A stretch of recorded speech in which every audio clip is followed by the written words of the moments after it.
Guys ये question पूछा गया था गूगल के इंटरव्यू में for the position of data scientist. What is the difference between supervised learning and unsupervised learning?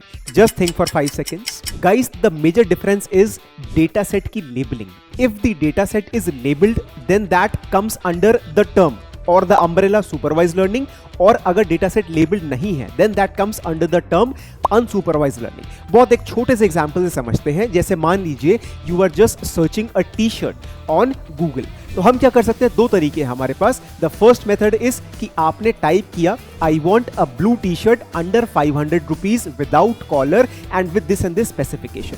तो जहां पर आप डेटा को लेबल कर रहे हैं, I mean all the features when you have given, तो वो चीज स्पेसिफाई होती है under the term supervised learning.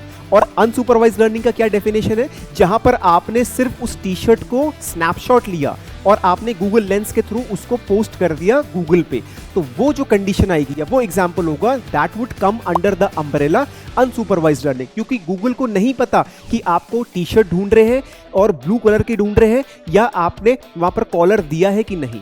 क्योंकि Google would actually use the algorithm जहां पर he would actually extract the features. So this is an example जहां पर आप अनसुपरवाइज्ड लर्निंग को यूज किया and you haven't labelled the data set. And in the first case you have labeled all the features such as size, such as price, such as color and everything. Thank you.